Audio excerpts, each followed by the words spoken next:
Hello, and welcome to the Clan Tournament Finals cast. It is going to be EMR, which stands for E-sports Master Race, versus oldone.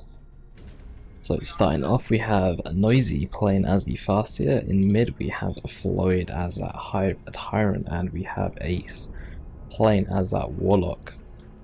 On red team, we have JusTfly playing as the Plague Champion. We have Gom in mid playing as the Force Commander, and a Critical 32 playing as the Commando Knob.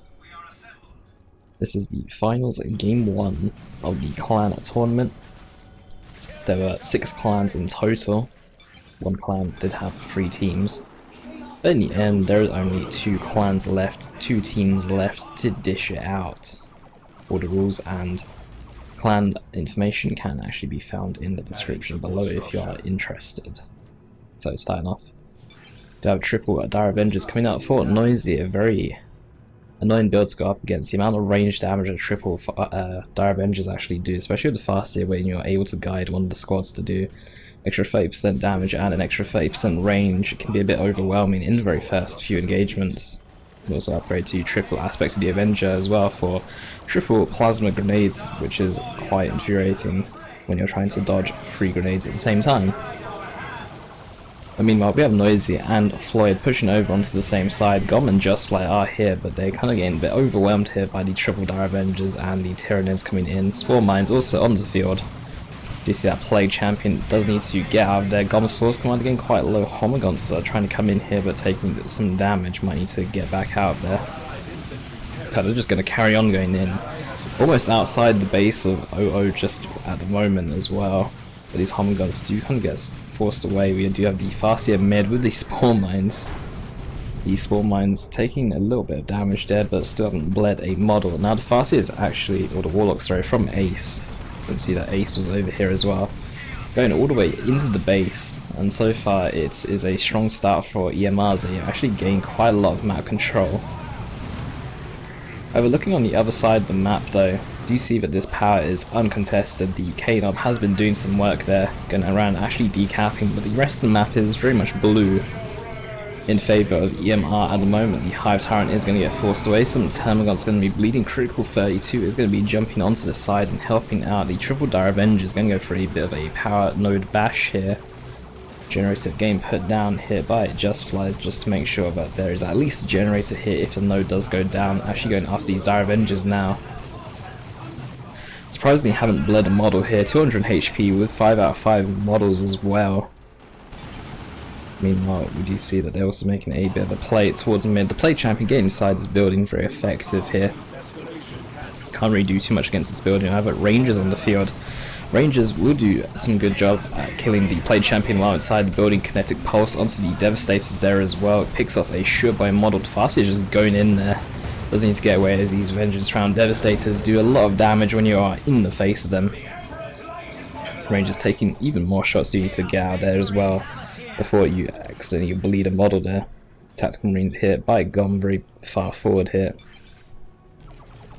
Making their way back towards their base into a bit of more safer area. Scouts are going to be sitting next to them as well, and JusTfly and Critical 32 are going to be grabbing over this side as well.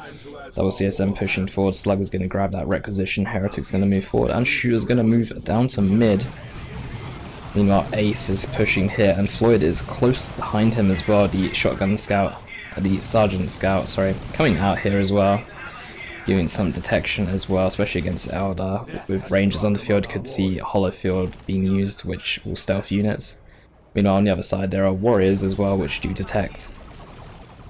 Some CSM did bleed down here as well, but no squad was lost. 2 models actually lost on one of the squads, so that's going to be a bit of an expensive loss there for JusTfly. But they do have the map control, or did deny the VP and requisition point as well, which is quite annoying. Rangers with another kinetic pulse once again on the CSM. CSM are going to be backing away here with the Heretics, but the Farseer is coming in from the side. Plague Champion is here. This Farseer should get kited around by all 3 of these squads. Dire Avengers trying to join the frame. Do you see that aspects of the Avenger upgrade?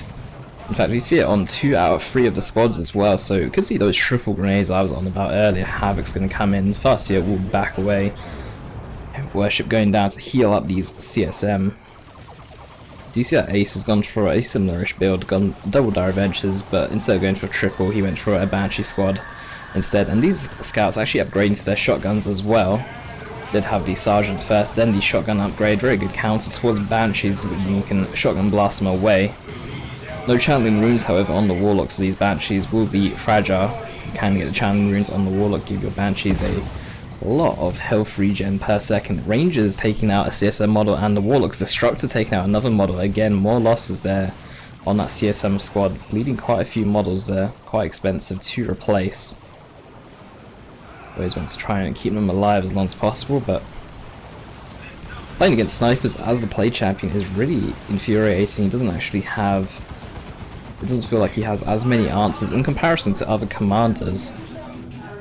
As for Chaos in general, if you look at the Sorcerer, he can get the Vestments of the Warp, teleport into the ranges, and you can have Raptors to back up your Sorcerer or something. As a play champion, you lack that mobility that the Chaos Lord and Sorcerer actually have. The Chaos Lord, not so much mobility, but you can use Corn Worship to speed up your entire army, giving him a bit more mobility than the play champion. And you've also got the Combi Flamer, which is absolutely excellent at taking down models from Rangers or Sniper Scouts. Grenade actually goes down right on top of these Havocs, takes down both models, and that would be a squad wipe there for Noisy. Commando not trying to stealth in here, does have that better combat kit with 3 health regen per second, making him actually quite a tanky person, allowing them to stay on the field for quite some time. Banshees with the aspects of strength streaming in here. Looters don't actually have a chance because they're not set up in the proper place. Gonna jump onto these Looters. Stun Bomb does go down, lands perfectly onto these Banshees as well. A drop pod coming in here. It is a drop pod for Gom. Shotguns. Scout's gonna throw a grenade onto a Termagon. That Termagon did not stand a single chance. Just ate that grenade. And Vengeance Round Devastators once again doing quite a lot of work, but the Barb Strangler Warriors in a very annoying place where they can actually shoot over this wall, and they do instantly suppress as well, which is really annoying to go up against. Another grenade coming in here, this time from Ace, taking down 2 models, but there was a 3rd model on this Devastator squad, so it will live. Do you see the CSM taking quite a bit of damage, even getting suppressed? Rangers do courage damage as well, especially with the Pathfinder gear. The courage damage has tripled from 25 to 75, meaning it only takes 2 shots to suppress a squad. Meanwhile, without it, it will take 4 shots, and by then the courage is kind of run out, so you can't actually suppress without it, unless you've got 2 squads, of course. But Noisy here, only with 1 squad of Rangers. Does have a Guardian Weapons team as well. Guardian Weapons team, along with Rangers, is a very nice combination. Anything that tries to get into the face of the Guardian Weapons team, you can knock back with that Kinetic Pulse. Not that there is anything to knock back. It's more for interrupting, or JusTfly did have Havocs. It was mainly for interrupting them, however, because his Havocs did die to that grenade from Noisy. That is not as much of a problem. The Commander Knob with the Special Shooter as well, taking quite a lot of damage here, will need to get out of there. Critical 32 going in for the full retreat because Floid is coming in from behind while Ace is trying to push up his front. Gom is making his way over, however. With his Vengeance Round Devs, double Tactical Marines did get that extra Tactical Marine squad from the drop pod. A Warrior model going down almost instantly there, causing the knockback from the Synapse Bomb. There are grenades on these Dire Avengers available. They are both full energy. Do need to be careful of these Tactical Marines. Force Commander here with the Sacred Standard and the Artificer's Armor, making him very tanky and making him a massive buff to his team as well. We have Noisy coming in from behind. We'll get forced away as these Devastators turn around. However, Ace is coming in and Floyd is coming in. A Falcon on the field. These Vengeance Round Devastators do need to be a bit careful of these Dire Avenger grenades. P-Devs though from Gom coming in to do some damage. Doesn't actually do too much damage, but does knock back quite a few units, actually buying him some time to fall back a bit. This Falcon being very aggressive here, but these Vengeance Round Devastators are just not having a chance to set up whatsoever, and Missile Launcher Tactical Marines here as well coming in. We do have the Chaos Dreadnought coming in here for JusTfly. The Missile Launcher was actually purchased on the squad with the Flamer, so there is no more Flamer now for Gom. He just has 1 regular Tactical Marine squad and one with a Missile Launcher. Stun Bomb does go down onto these Dire Avengers. The Falcon is actually getting path blocked by these Termagants, and the Termagants here will actually be the downfall of the Falcon. I think without the path blocking, the Dreadnought might not have been able to actually get that, so Floyd getting Ace's Falcon killed there, possibly. P-Dev's going to misfire there. And we do actually have a Falcon coming out for Noisy as well. Falcon already got some XP from killing a heretic model. Bright Lance weapons team as well, going to be upgraded. Imagine with this Dreadnought. Dreadnought's actually getting the Mark of Zinc upgrade, is going to be quite strong against this Falcon. The Mark of Zinc Dreadnought does quite a lot of AV damage, fires a like a triple burst of missiles. For the Emperor on these P-Devs, this P-Dev shot is going to hurt quite a bit if it lands. Catches 2 warrior models, brings them down to half health as well. And range is still being annoying. Dire Avenger's coming in here for another power bash. The Mark of Zinc Dreadnought is coming in, but you need to be careful. There's a Bright Lance weapons team, and the Farseer can also guide this Bright Lance weapons team for an extra 30% range and 30% damage, so you really do need to be careful. So actually have the double Mark of Zinc upgraded as well onto these double CSM. JusTfly really appreciating these Mark of Zinc upgrades here. The Mark of Zinc Dreadnought, the Mark of Zinc CSM. Unfortunately there's no other units that can have a Mark of Zinc that he has right now. Banshee's coming in here, the Shotgun Scouts from GOM barely making it out. Aces, Banshee's getting out there as well. However, the Warlock will go down. The Dire Avengers here for Ace as well, taking quite a bit of damage. They might be a bit too close there, and might actually go down. In fact, will go down. 2 losses there for Ace. Actually has down to just 3 units now. JusTfly meanwhile is on 5, including his commander. Ace has repurchased his commander as well. The commander was a bit far away to actually get a resurrection onto him. So Ace now back up to 4 things in total. Meanwhile, Floid pushing in very aggressively here against Critical 32. Critical 32 does have tank busters and a stick bomb. No, these are commandos, sorry. Tier 3 already for Critical 32. Meanwhile, every other player is tier 2. But commandos with the commando knob, going to be seeing some sneaky action. Play champion here with the armor of pestilence, 600 HP, does actually slow him down and does grant him immunity to most forms of knockback. Do also see the icon of Nurgle, which does do 10 piercing damage every 2.5 seconds to a radius of 22. Radius of 22 is quite large. Doesn't actually cover ranged squads, but it will cover quite a bit of melee squads. And Dire Avengers coming in here for another power bash. I wish I had a ruler to actually see what 22 radius was like. But we do actually see a Noxious Cloud going down onto these Dire Avengers as well. Dire Avengers can just get inside the Falcon, however. Noxious Cloud does do heavy melee damage as well. 15 heavy melee damage per second, I believe. So I believe it does actually affect the Exarch though. Getting just obliterated there by that Vengeance Round Devastator squad. We do see some grenades trying to be thrown here, but the Force Squad knocks Ace's Dire Avenger squad onto the ground before they can actually throw that grenade, and they will get them killed as well. The 40 Emperor even getting used onto that Force Commander as well. That was brutal. Ace down to just Banshees and his Bright Lance weapons team along with his commander. It does gain another Dire Avenger squad as well. And looks like Noisy is going to hold against the push of JusTfly here. These missiles just hitting the ground for now. Needs to fall back, get that Dreadnought repaired. And we have Floid coming in from behind against GOM, although GOM's army is quite strong here with the P-Devs, the Vengeance Round Devastators, and this beast of a Fox Commander with his fun. Look at that. The Termagant squad is going to get wiped here, that retreat path as well, through GOM's army. GOM doing a lot of work this game, killing quite a few units. We do have an auto drop now coming in, so it's going to force away his Devastators. These double tactical marines as well, quite low. Only the Force Commander is really in a healthy position, along with having, you know, a lot of health as well. Devastators were going to get caught out by these auto grenades. We do actually see some stun bombs going down, but they will actually miss here. Stick bombers as well. I actually got them mixed up earlier. When I said tank busters, I did mean stick bombers. Do have the Plague Fist onto the Plague Champion. The Fasty is actually running in a bit deep there. I think she was trying to maybe cast an ability somewhere, but went a bit too deep there. Right, Lance Weapons team. We do actually see the Pestilent Strike there with the Swarm of Flies. Reduces incoming range damage by 90% in that area where he punched the ground. Very useful when you're trying to cap a VP under fire. VP is actually 272, 278. We do have the Orc Battle Wagon though for critical 32. We have 2 units inside. We have tank busters on the way as well, this time for real.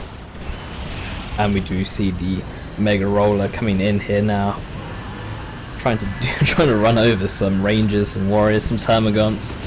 It's actually taking a little bit of damage here, down to 2,000 health, 2,200 health, sorry. Will go down to 2,000 health though. Is actually snared by the zone rear armor hits as well. Actually, it doesn't even have rear armor, sorry. Even though it's been hit into the rear armor, there are no rear armor hits onto the battle wagon. You see the units actually exiting. It was the commando knob with the special shooter and the sluggers with a slugger knob. But the battle wagon does seem to get out there with 700 health remaining. The commando knob does need to also be a bit careful as well. And an interesting thing about Critical 32's build as well, he does go for sluggers, or he starts off with sluggers anyway, but he does go for shooter boys as well, but he doesn't actually upgrade his shooter boys. He only also goes for 1 shooter boy squad, and then goes for very quick looters. A build which you don't actually see too often, so it's something to bear in mind, or something that you might start seeing a bit more often, seeing as it's working out really well for this game. 262 sorry, to 249. The Falcon the Plague Marines from JusTfly, along with that Mark of Zinc Dreadnought, is going to be a bit too much, and P-Devs I believe actually, no, the missile launch attacks are also here. P-Dev's shot does actually fire, but it actually hits some terrain here, whereas it would have probably landed square onto these Banshees. Autark here for Ace with the Executioner weapon upgrade as well. Gonna jump onto some looters and force them all the way back to base, but could see the army move in. The Commander Knob actually gained the missile launcher upgrade, or the rocket launcher upgrade now. Did have that special shooter shotgun earlier, but now going for the missile launcher or the rocket launcher instead. Do you see some fire dragons here for Noisy? Did actually bash with the power here by the looks of it. They're taking a lot of damage, in fact. There's a noxious cloud as well in their retreat path. Although the Fire Dragons will not make it out of there, the Gen Farm is being repurchased. That Fire Dragon squad also had an Exarch leading them, so the squad was quite a costly loss there. Force Commander with for the Emperor once again, along with that Sacred Standard, he's going to be outputting so much damage. The Sacred Standard does boost damage by 25%. And then you got for the Emperor boost, which is an extra 50% as well. So Termagants will need to be careful. Dark Reapers coming out for Noisy. Dark Reapers do Inferno damage as well, making them extremely effective against heavy infantry, but they're also heavy infantry themselves, and Mark of Zinc CSM do Inferno damage as well, so it is battle of the Inferno damage right now with heavy infantry on both sides. But the Dark Reapers do have the opportunity to be guided, and even you can use Doom as well. With this Doombringer weapon upgrade onto the CSM to allow the Dark Reapers to win the engagement. Do you see the Dreadnought does go down? Doom game used onto these Plague Marines here as well. Plague Marines are extremely slow, down to 300 HP, and the Banshees are coming in on the retreat. These are Ace's Banshees, in fact. These are not Noisy's Banshees. There is a Webway Gate here, which actually belongs to Ace. Meanwhile, we do have the counter power bash going on here. Well, Noisy was bashing the power of JusTfly, as we do see that in mid, Floyd's power has been bashed, and do see another power bash here from these commandos, and the commando knob himself as well, by Critical 32. Now, red team, or sorry, not red team, blue team are down to no power whatsoever. Fastia is extremely fast here. Sprinting, it looks like she's trying to get a res onto Ace here. But Gom is here in the area. Rangers do drop down a hollow field onto that Fastia. And she is here, but there's Vengeance Round Devastate, there's everything here just right in her face, and she's not actually getting the res into Ace, and Noisy will be forced away here. The Battle Wagon has been fully repaired and it's just driving around now. We do see these double Mark of Zinc CSM, both with aspiring champions as well, going to be laying out a lot of damage. Inferno damage is effective against nearly everything except for vehicles, but is most effective against heavy infantry. These shotgun scouts, level 3 as well, fully upgraded, but are getting detected by some rangers. Rangers or warriors, they are getting detected by something. The battle wagon is just going to stream in here. Is loaded with 4 units, the maximum capacity. This zone front does need to be a bit careful. So the battle wagon might try and go after it, but does need to be careful.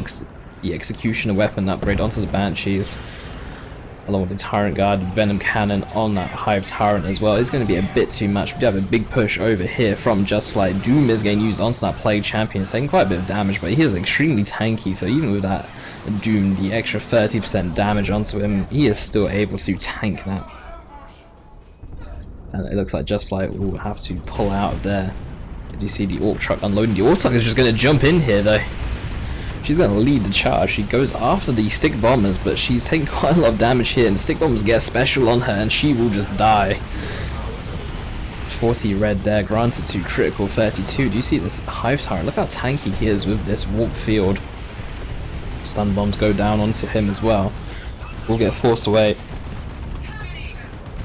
Card effect still up as well for Floid, still waiting for that upgrade. Is getting the Fawn back upgrade, making him a melee beast, allows you to drop rippers as well, and charges in with the ability. Rangers are going to pop there for Noisy. For the Emperor getting used onto these P-devs, but it looks like they actually missed their shot there. Missile launch attacks along with the plasma attacks going in here. 106 or 105 sorry VPs for blue team, 249 for red team. Strong performance so far from Old One. The battle wagon unloading, reloading, going in here. Is going to charge in by the looks of it, but actually it seems to have cancelled it. D cannon has been set up here for Ace. Ace is actually on 2 D cannons so far. P-dev's easily going to be able to get some shots into his army. Actually hitting some terrain there, hit that tank just then. Here are the rippers from that Fawn back Carnifex. But the Carnifex is kind of getting kited around here by this battle wagon along with the units getting in and out. The missile launcher on the commandos and on the commando knob, and the tank busters as well. A lot of AV available for critical 32, so this Carnifex does need to be careful. That shield wall, Tyrant Guard is going to be in a bit of trouble here. Banshee's trying to come in, don't even have an Exarch here. Level 2 however, and there's no actually melee counter here right now, so the units will just load back up into the battle wagon and drive away. Meanwhile Noisy is coming in here. He did actually buy some very late Banshees throughout the game. P-dev shot is going to go down. It's actually going to hit his teammate there, JusTfly, and it's going to cause him to take quite a lot of damage here from the rest of Noisy's army who is still in the fight. The Hive Tyrant is very low, he has full energy, didn't actually use the warp field that he had. I think he got knocked over as he was trying to cast it, and that he caused his death. We have double distortion going down. It doesn't look like it's going to actually catch anything out. The Terminators actually teleport away. The Force Commander walks away.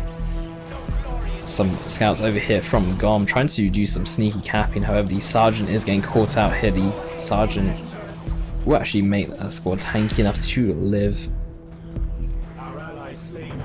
21 VPs to 249. It's currently a 2-0 cap for red team. Blue team do need to pull something quick. In fact, I think this game might be over. There's nothing in mid and there's nothing over here to actually cap, even though it's a 2-1 cap now. They currently have nothing to actually cap any of the other VPs, or to even decap the VPs right now. The Carnifex is here, the Carnifex cannot cap. Carnifex will not die, in fact the Carnifex will live, and game 1 will be going to Old One. Is a best of 3 final, so make sure you check out the next game.